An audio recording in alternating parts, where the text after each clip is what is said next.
Let's go ahead and get started here.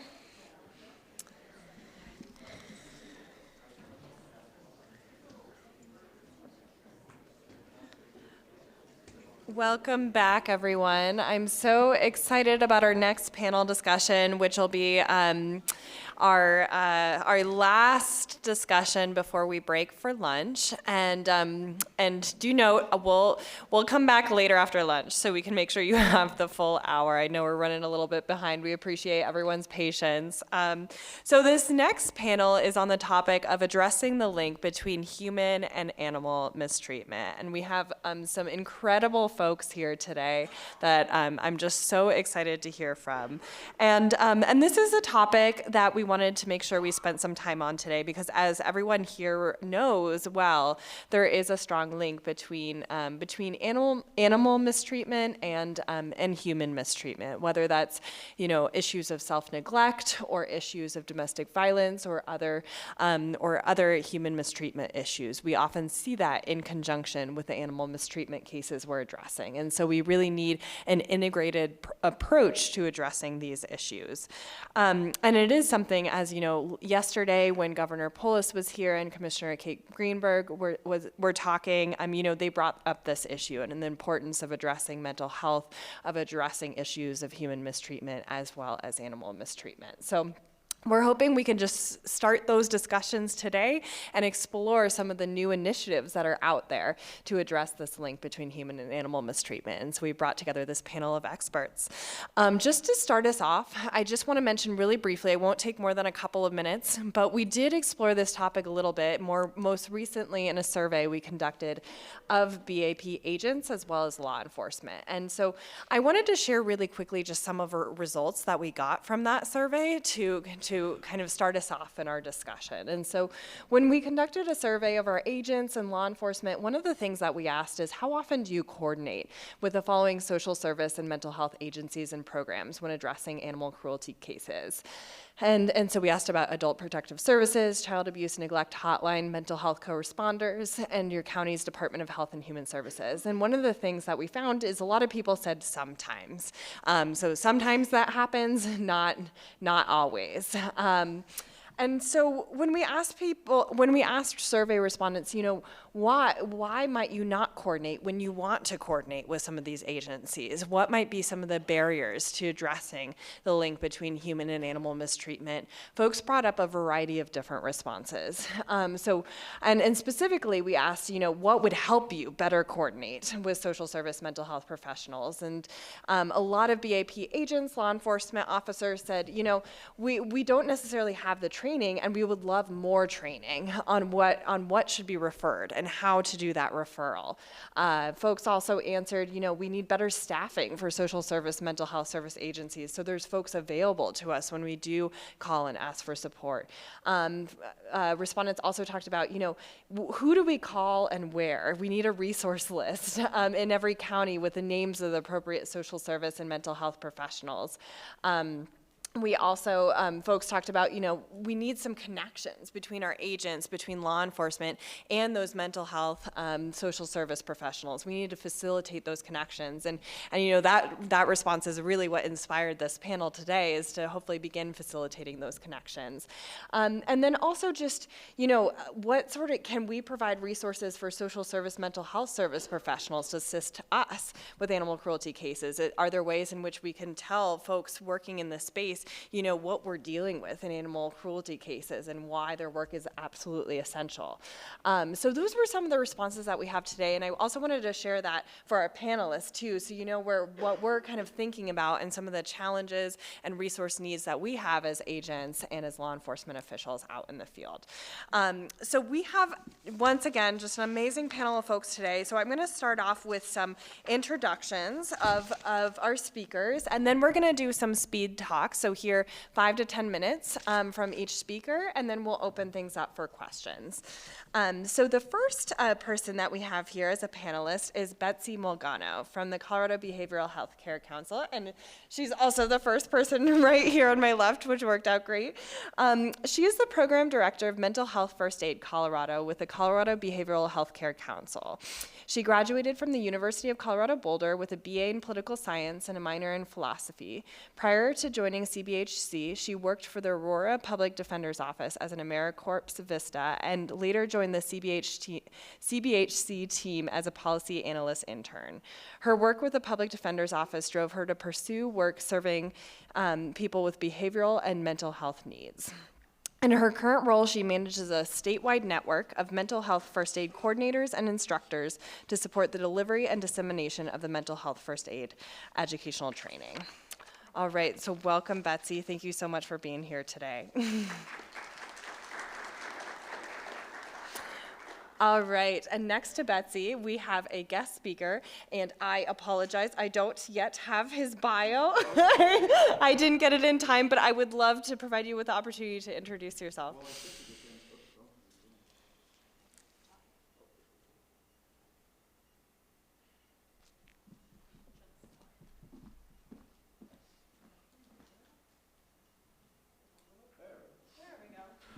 Well, I'm surprised you don't have it because it was 10 pages. Just kidding. My name is Richard Infranca. I am a retired police detective with 38 years of experience in law enforcement. And I'm a national and international police trainer. I've trained police officers as far away as Bangkok, Thailand. So I've got quite a bit of experience in training police officers and knowing and understanding the needs of law enforcement, and also those of you who are associated with animal management. My career took me kind of a strange place in that very early in my career, way back in the 80s, I was trained in Virginia at the FBI's Behavioral Science Unit and learned all about mental health disorders, personality disorders, de-escalation techniques, crisis intervention, etc.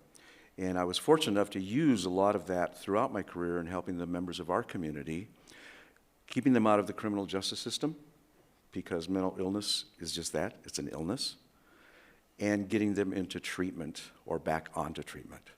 So that was a big part of what I did for the 38 years that I was in law enforcement. But so anyway, I'm happy to be here.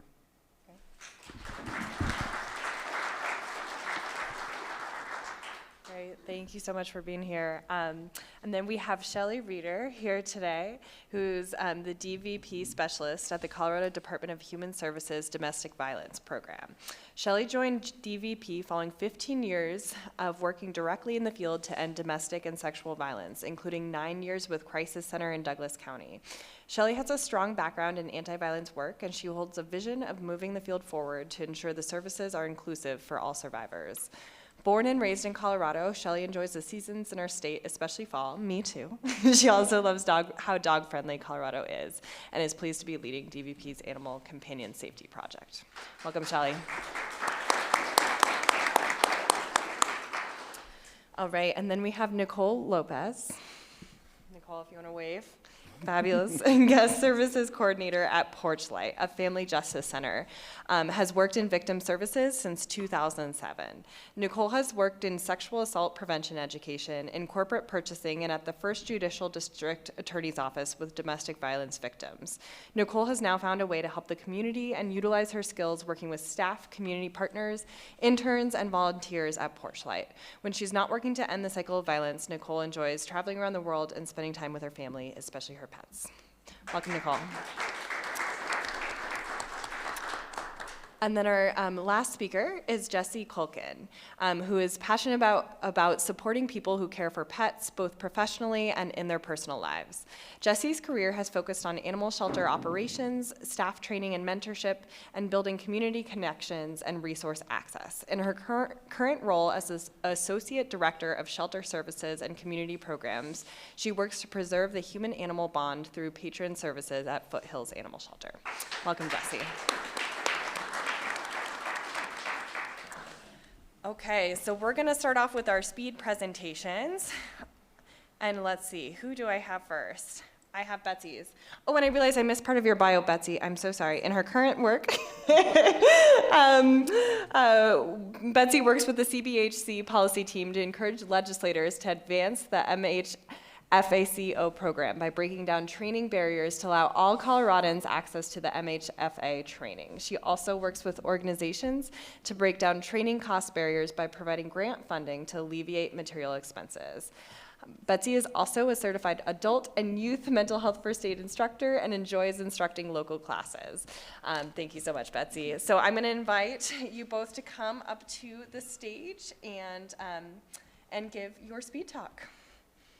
Or you can stay where you are, whatever you'd prefer. There we go. Thank you. Betsy, can I join you and we'll just share the time? Yeah. Okay, very good. Hello, everyone. Thank you for being here today. Like Rebecca said, I'm Betsy Molgano. I'm the Program Director of Mental Health First Aid Colorado with the Colorado Behavioral Health Care Council. And my co-facilitator, Richard DeFranca. Let's just jump in. So what is mental health first aid? So Richard is a national trainer, so I'd like him to talk a little bit about what mental health first aid is from the national perspective, and then I'll talk about it from the Colorado perspective. Great, thank you. And that was one of the things I did forget to mention in my bio, is that I was an instructor, mental health first aid instructor and national trainer. But the mental health first aid is a nationwide program. It's in all 50 states and all of its territories, as well as being in about 26 foreign countries. It started in 2008, was brought to the US. Originally, it started in Australia. A husband and wife team in Australia. One was a nurse who had lived experience with mental health illness, and her husband who was a mental health literacy professor. Story is they're walking down in a park, and it came to Betsy, who was one of the people who developed the program. It came to Betsy that we have Red Cross first aid, but how come we don't have anything for people who experience mental health challenges and a first aid response for that? So from that conversation, the mental health first aid program was developed. It was brought to the United States in 2008 by the National Council for Behavioral Health, the name at the time. It's now the National Council for Mental Wellbeing. And it was, since that time, it has grown tremendously. There are different curricula for specialty audiences and populations: rural, higher education, veterans, police, fire EMS, older adults. So it covers a large range of populations that can use the mental health first aid services or training. We also have recently developed in 2017 a teen mental health first aid, because what we've learned is that teens will go to other teens if they're experiencing a challenge, and rather than going to an adult. So now we are training teens to help other teens, and that's usually done in a high school setting. Not always, but most typically in a high school setting. But mental health first aid really is designed to help people just recognize early signs and symptoms of someone facing a mental health challenge or mental health disorder, and how to help. So it's primarily an education program, as long as providing people with a plan on how to help someone who may be facing a mental health challenge.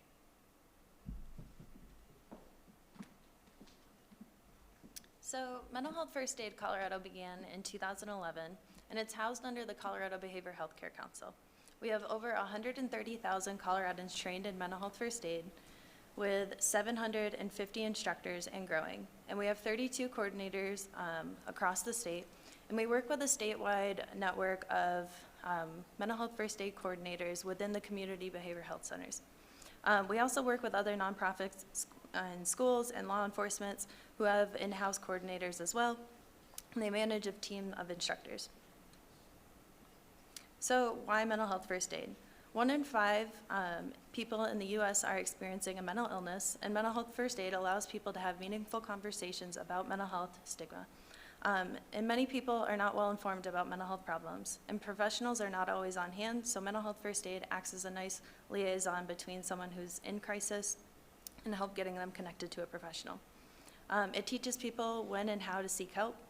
And then almost 20% of police calls involved a mental health illness or a substance use crisis. And nearly 1 in 4 police officers think about suicide at some point in their life. 1.2 million individuals living with a mental illness are in jail and prison each year. So, like Richard mentioned, mental health first aid is offered in a plethora of modules. Our most general one is the adult mental health first aid module. And the mental health first aid, the adult module, teaches you about the signs and symptoms of mental illness and how to respond.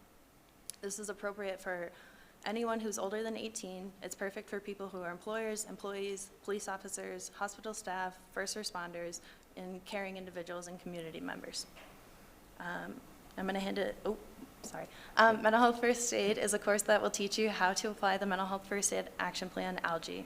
It teaches you how to assess for risk of suicide of harm, listen non-judgmentally, give reassurance and information, and encourage appropriate professional help, and also encourage self-help and other support strategies, because not everyone who's suffering from a mental health challenge is ready to talk to professional help. So now I'm going to hand it back over to Richard, and he's going to talk about the public safety module. Thank you, Betsy. As Betsy mentioned, approximately 4 in 1 police officers at some time in their career will consider suicide. Unfortunately, and I have 38 years of experience of working with police officers everywhere, but we have a culture within law enforcement of doing this for far, far too long. And we're losing our law enforcement officers because we're not offering help. Sometimes it's hard to ask for help, particularly in that profession. I know many of you are either law enforcement yourself or very well connected to law enforcement. The purpose for mental health first aid is not to just, how many of you, let me ask you a question. How many of you are familiar with CIT? Okay. I've trained CIT since 2003. And in CIT, you really learn how to respond to the community. In the mental health first aid curricula, it's about not only responding to the community, but helping one another. How do I help my coworker who I have recognized may be facing a mental health challenge? How do I change those numbers of suicide within our profession? How do I do that? That's what you learn in the mental health first aid public safety curricula. So I encourage you to attend, if you can, one of those trainings. Because when we talk about law enforcement, we're not talking about just the officers on the street. It includes you. Because of the things that we all come across when we're enforcing the law or dealing with animal cruelty, it plays to our psyche. 25% of police officers in a police department will have undiagnosed PTSD, post-traumatic stress disorder, and many more anxiety disorders. And it all comes from the stress and what we see out on the streets. So I encourage you, if you have the opportunity, to take that mental health first aid course to help yourself and to help those that you work with.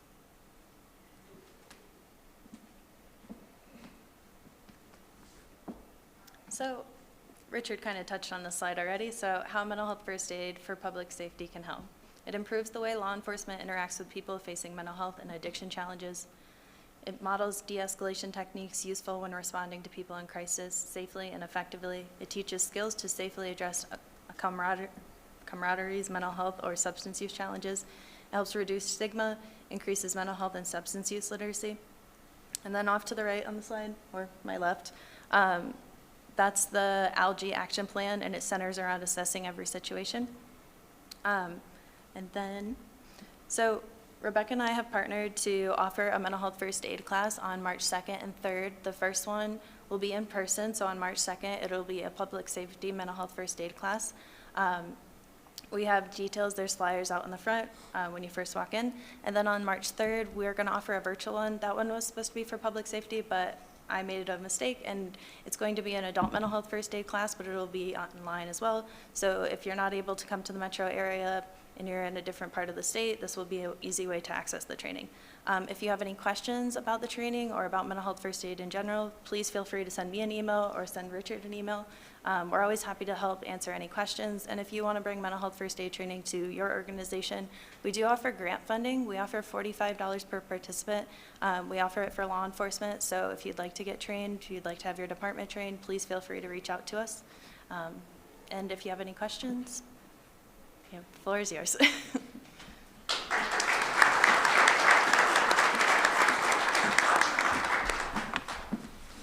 Great, thank you so much, Betsy and Richard. And yeah, we do have that training. The details for signing up for that are on the flyers, which are out front. So we hope many of you can attend those. And that training will count towards BAP continuing education credit, as well as credit towards becoming a BAP agent. All right. So next, I would like to invite up Shelly. Shelly, if you'd like to join me up here. There we go. Hi everyone, thank you all so much for having me here today and for being here on a Friday. Don't know about you all, but it definitely feels like it's been a long week this week. So I'm just going to do a little bit of background about the Domestic Violence Program, or as we refer to ourselves as, DVP. So on the slide, you can see our team. We're a small team of 5, but we still get quite a bit done. Off to the left, you can see Beth Collins, that is our director. And then we have Chelsea Baldwin, our data and projects lead, myself, and then Maddie Ring, our project coordinator, and Tiffany Abeda, our contract coordinator. A little bit of overview of who DVP is.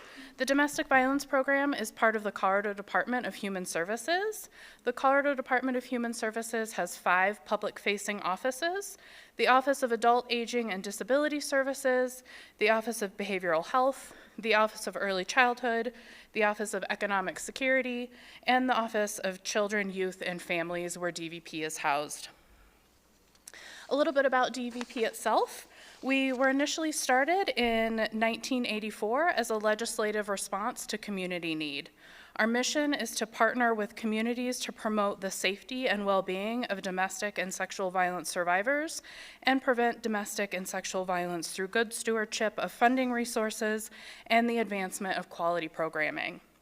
Last year, for the first time ever, DVP's enabling statute was changed to include sexual violence in our kind of mission, and you'll see that we already have reflected that in our mission. However, it is not yet reflected in our name. So that will likely change in the next year or so. But we're really excited to be able to fund and support anti-sexual assault agencies as well. On the slide, you can see some of the work that DVP typically engages in. One of our main purposes is to be a funding administrator, and we typically distribute about $3.9 million in funding to 46 anti-domestic violence organizations across Colorado. And then we also are lucky enough to get to engage in quite a few special projects, one of them being working with pets and domestic violence. I'm not going to spend a lot of time on this slide because I know you all are aware of the link between domestic violence, child maltreatment, elder abuse, and animal abuse, but I did want to touch on a few stats regarding domestic violence and animal abuse. Research has shown that in a home where domestic violence is present, between 25% and 86% of animals are also abused. Research also illustrates that if a survivor has a pet and they want to leave an abusive relationship, the survivor is likely to delay leaving if they are unable to bring their pet with them. Unfortunately, most anti-domestic violence agencies are unable to house pets if a survivor does come into shelter. And as many as 1 in 4 survivors have reported returning to an abusive partner out of concern for the safety and well-being of their pet. So what is DVP doing to help address the intersection between domestic violence and animal abuse? We're trying to address this intersection through 3 main components: funding, partnerships, and training. In our FFY 22 year-end report, we asked our DVP-funded organizations, if your organization doesn't house animal companions, what prevents this service? 72% reported that they need space to keep animals safe. 55% reported that they need to make capital improvements, such as ventilation systems, etc. 50% reported that they need funding for pet care supplies, such as food, toys, kennels, leashes, etc. And then 45% reported that they need training for staff on how to safely house pets. And then 41 of our funded organizations reported that they have a lack of partnerships with animal service providers, such as you all in the room. In order to address some of these issues, DVP is going to be starting an animal companion safety fund where funded organizations can request reimbursement for items such as food, leashes, and kind of some of those pet supply items. We're excited to launch that in the next couple of months.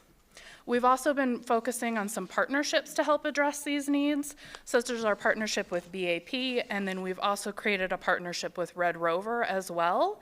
And then we've been working on creating educational materials about DV and pets for animal service providers. And if that's something that you all are interested in, once we complete those, I'm happy to share them. And then lastly, we also have an upcoming training coming up in partnership with Red Rover. We are putting on a Don't Forget the Pets training.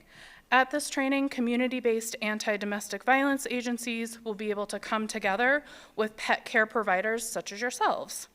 During this training, Red Rover will provide information on the link between human and animal violence, as well as explore ways to create and sustain pet housing programs for people and their pets in crisis. This training is going to be offered at no cost, and we'll be hosting this training twice in 2 different locations. The first training will be May 2nd in Denver, and then our second training will be May 4th in Glenwood Springs. If this is something that you all are interested in registering for, our registration link is live, and you can register at don'tforgetthepets.org/events. If you all ever need some more information on kind of domestic violence, or if you need to be connected with kind of some anti-domestic violence agencies, I'm happy to kind of help and be a conduit for that. So at any time, please feel free to reach out. It sounded like you all were looking for connections with human services folks, just like our folks were reporting that they're looking for connections with you all. So if I can help be a conduit for that, I'm happy to. Reach out anytime. And thank you.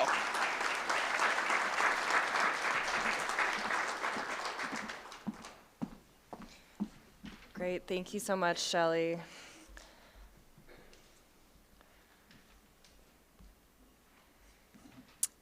All right.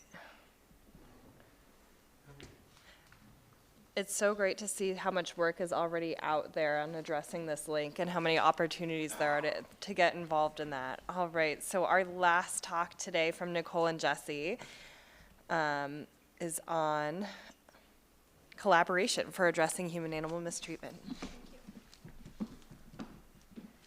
Hi, everyone.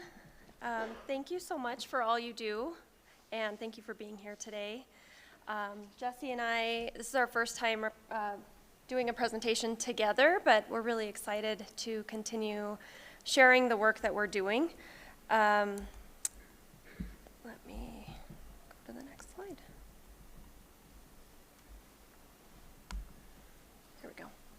So Porchlight, a family justice center, our mission is to bring together essential services for victims, survivors, and their children to create a positive pathway forward and to foster public safety. So we serve survivors of intimate partner violence, sexual assault, any crimes against children, elder abuse, abuse and neglect of at-risk individuals, and human trafficking. So our model is to not have to have a criminal case already filed. Anyone can really walk in and receive services. There is no referral paperwork, and everything is no cost to our guests. We also have interpreter services and a bilingual navigator. So what's a family justice center? The United States Department of Justice declared that family justice centers are the best practice in the field of domestic violence intervention and prevention. The documented outcomes, once a family justice center opens in a community, typically the domestic violence homicide rate drops drastically. We're also increasing victim safety, increasing empowerment of victims, reducing fear and anxiety for victims and their children. When victims are wrapped in services and supported, we can break the cycle of violence. For Porchlight, we spent about 4.5 years in planning and development, and we finally opened to the public in February of 2021. We have over 70 community partners, so we work to get MOUs with all of the community partners already providing services to survivors of abuse. And we actually have 21 of those agencies inside our building ready to provide the services when someone walks in needing their help. And one of our amazing on-site partners is Foothills Animal Shelter.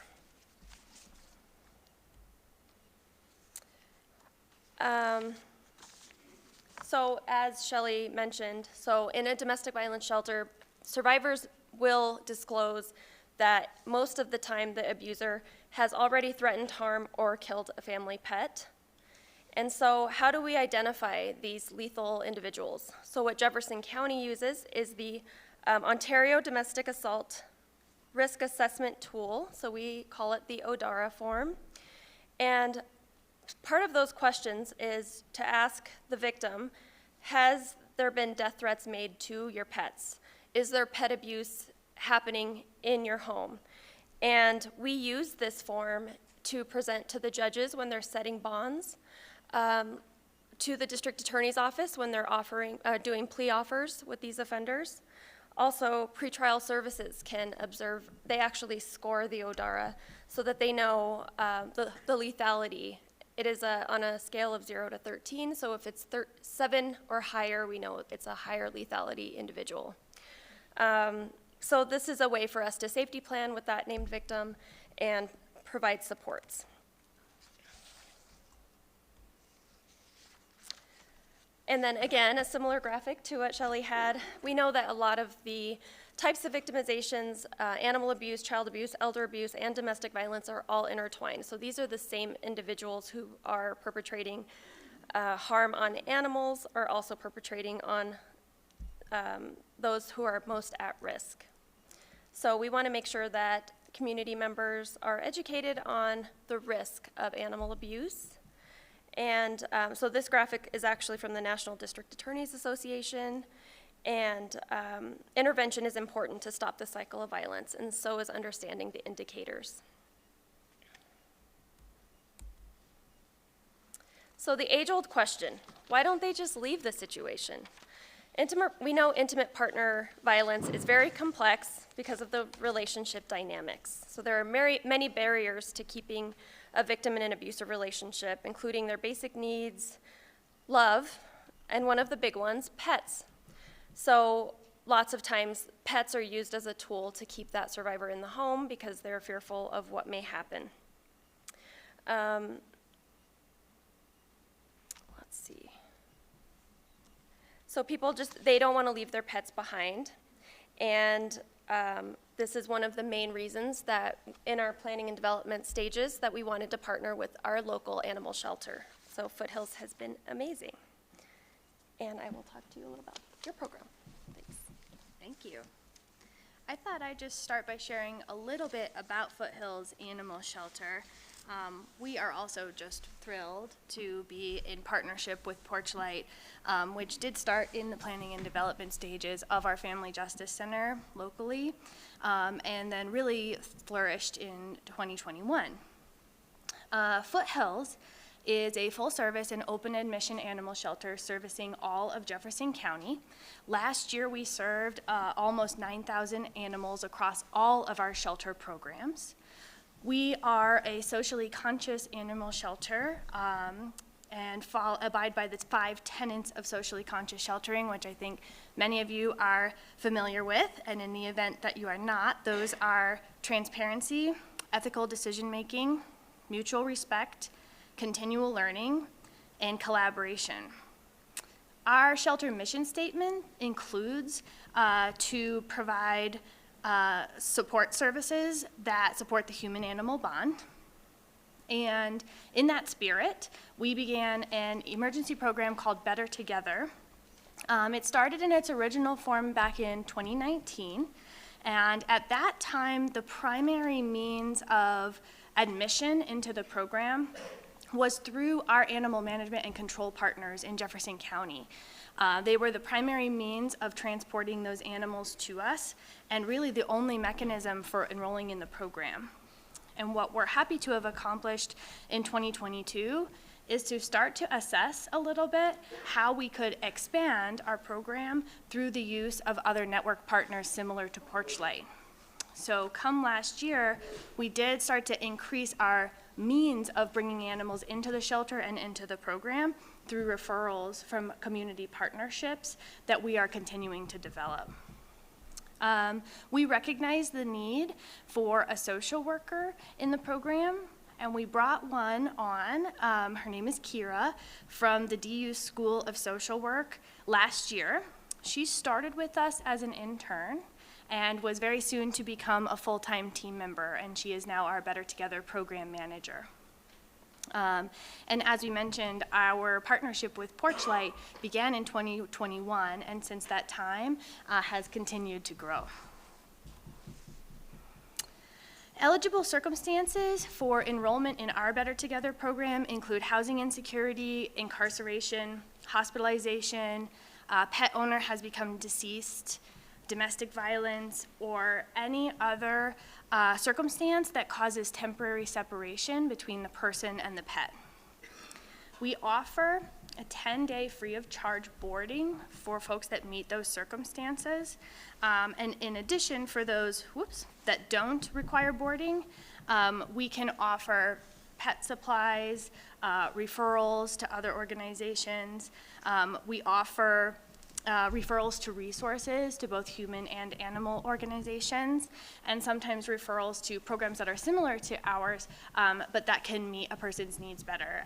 As an example, for those folks that need a longer period of temporary housing than what our 10 days can provide.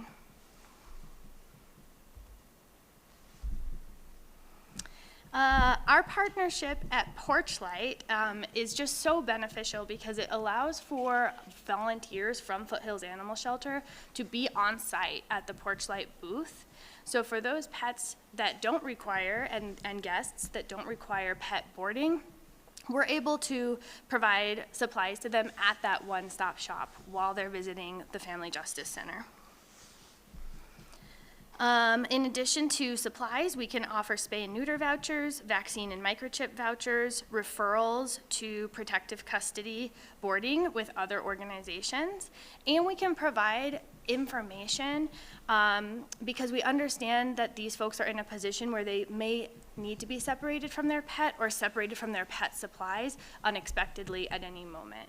So we also provide them with the contact information or the necessary information to get their pet to a safe place, and that's usually through our animal management and our control partners.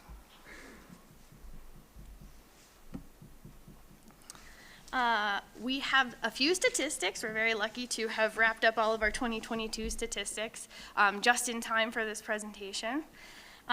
We were able to provide basic pet supplies to 71 Porchlight guests last year.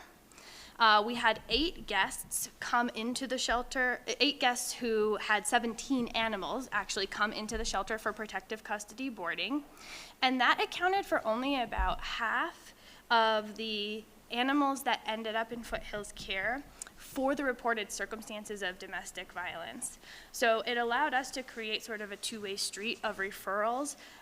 Porchlight was referring to Foothills for those animals that needed care, and we were able to refer back to them for those folks that approached us first.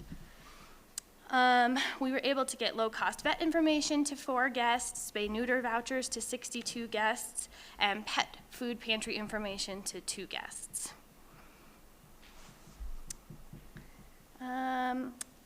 Over 460 animals came into the shelter through the means of our animal management and control partners. So it still is the primary means of getting those animals into safety and into our care. And we appreciate that connection just so very much. It is most certainly the goal of our program to keep people and their pets together.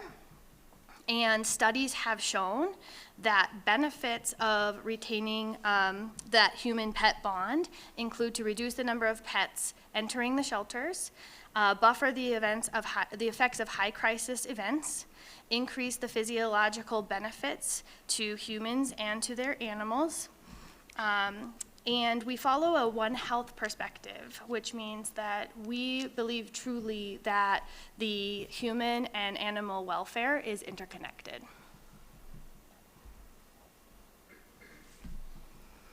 One of the most important ways that we can continue to increase our positive impact is to continue to grow relationships and collaboration with similar programs for pets and for people. And as we've sort of done so, and we've taken on this challenge to take a look at what opportunities we might have to expand the program, we've identified that a couple of things could use some attention. We're finding that access to transportation for pet owners can be a huge barrier. Also, access to low or no cost veterinary services.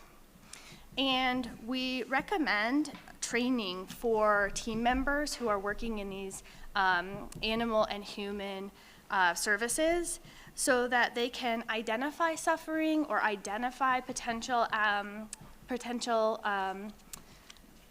access to violence, and then recommend the appropriate human and animal safety nets. And you may be wondering how you can help. We both strongly encourage that you explore any existing or possible partnerships with your local family justice center, and open the dialogue for how you may be able to work together to support the human and animal members of your community. And I'm going to let Nicole introduce the few frequent flyers who are often at Porchlight. I had to include them in this presentation. So Porchlight's pet friendly. So everyone's doing really hard work in our building. And so one thing we can do to help that is have our staff and partners bring their pets into work. And so not only are our guests bringing them to meet with Foothills, but our partners and staff will bring them. So we have Kylo and Bodhi, the two boxers up front, up top. Those are our boxers. Casco is a golden. He's a puppy still, 6 months old.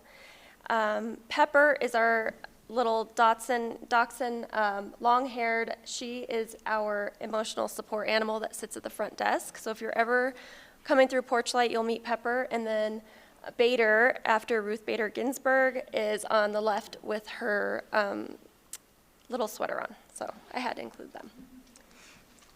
All right. Thank you. Thank you.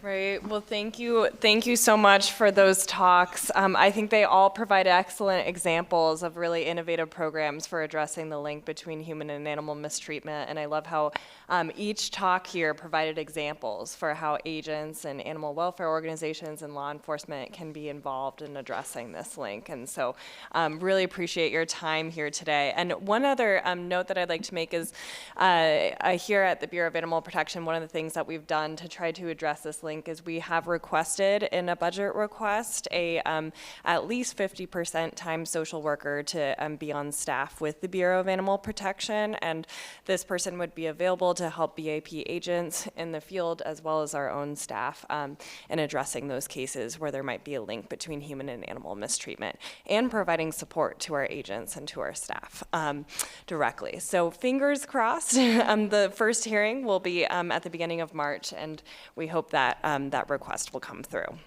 Okay, so I want to give us about 10 minutes for some Q&A. I, of course, have some questions per usual, but first I'd like to open it up to the audience to see if anyone has any questions they would like to ask this panel, and Taylor will be ready to go.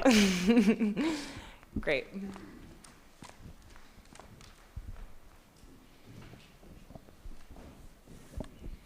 So this is addressed Foothills. I was just curious if you have a victim come in and you're taking care of their pet, do you place it on your, their picture and everything up so the public can see it? Not in most cases. Not in most cases. In the event that a person has become incarcerated, we sometimes do need to ensure that that animal goes up on our stray animals page because sometimes we're unable to reach that person. So that's an attempt for us to ensure that anyone that recognizes that pet can get in contact with us so that we can get in contact with that person. When animals are coming in under circumstances of domestic violence, or through, we have MOUs with St. Anthony's Hospital, with safe parking. Those animals are never publicly displayed, not in the building and nor on the website.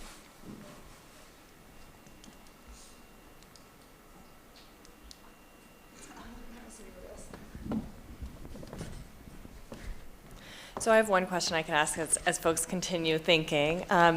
My question is, thinking about the results of the survey that we did of our agents and of law enforcement, say our agents or law enforcement are out in the field and they're investigating a case of animal mistreatment, and they see signs they encounter what might be a situation involving a mental health crisis or human mistreatment in some sort of way, but they're not sure, and say they're in a jurisdiction where there's not a program like Porchlight, where there's no mental health co-responders. What might they do as a first step in that situation? What resources might be available to them, and what might they do to prepare in their jurisdiction for that situation in the future? I know that's kind of a big question. Solve all problems, go. But any ideas you might have to support them? Mm-hmm. My idea would be to get in contact with a local mental health center and run by what they've seen, what they encountered, to see if any follow-up is needed or how follow-up can be obtained, especially if you don't have someone on staff. What I think is a really good trend right now is that we are seeing more and more police departments having co-responders. In fact, the agency I worked for, they hired a full-time person to be part of their organization. I think that's great because that resource covers so many different things, not just what the officers are seeing on the street, but people in records departments and the things that they come in contact with. So I would encourage anyone to, if they have any influence, to bring that to your department and try and get someone on staff at least part-time, or at least a regular contact. Great, thank you. Yeah. I would also say if there's domestic violence involved, I'd say it's your all's part to have enough training to be able to recognize some of the signs of domestic violence, and you don't have to know what to do in every situation with that. It's about creating those partnerships, so reaching out to your local anti-domestic violence agencies, and kind of from our research and kind of our funded orgs, they're reporting they want to create relationships with you all too. And a lot of the times they just don't know how to do that. So creating those partnerships and those relationships to be able to give a warm handoff of a survivor, sometimes that makes a huge difference of being able to say, hey, I know this person at this agency, they'll be able to help support you. They can do the in-depth safety planning and they can kind of go more in depth with the survivor. So I'd say for you all, it's about creating that partnership and knowing who to hand off a survivor to in those situations. And if you don't know who your local anti-domestic violence agency org is, or you're having struggles getting connected with them, please feel free to reach out with me. I'm happy to be that conduit to kind of create those relationships. Great, thank you.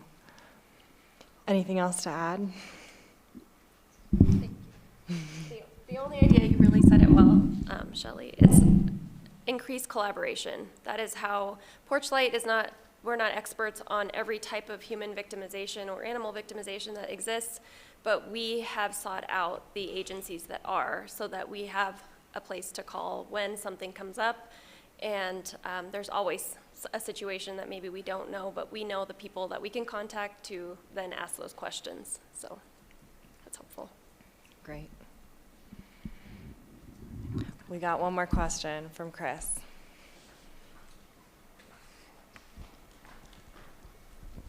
Hello, and I don't know if this is appropriate. I just wanted to make a comment that Foothills Animal Shelter has allowed us to use Kira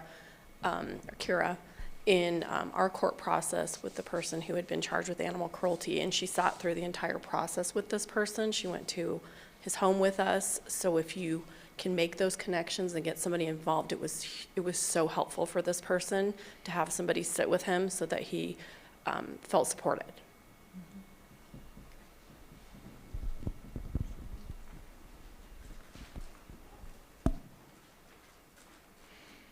I think we have time for one more question or one more comment. It's great to hear that positive example, Chris. Thanks for sharing. Yeah. All right. I guess my one other follow-up is, when thinking about what resources exist in every county, are there places where agents or where law enforcement can go to find those, like a list of resources for mental health professionals, for health and human service professionals, like all the sort of options they have available to them? Where might they find that information? I can send you Great. a list that covers pretty much the entire state. I think Betsy, I Perfect. think I provide you with a list as well. So contact either one of us and we can forward that to you. Awesome. So we can make sure we can get that out to all of our agents here. Awesome. And all of the attendees at this conference. That's great. Thank you. You're welcome. Fabulous. Well, if you all are able to hang around for another 10 minutes or so, I definitely encourage everyone to come up to these folks, start building those connections. But want to thank everyone here for their time serving on this panel. It's really, really inspiring to hear about these initiatives and all the work that you're doing. So thank you.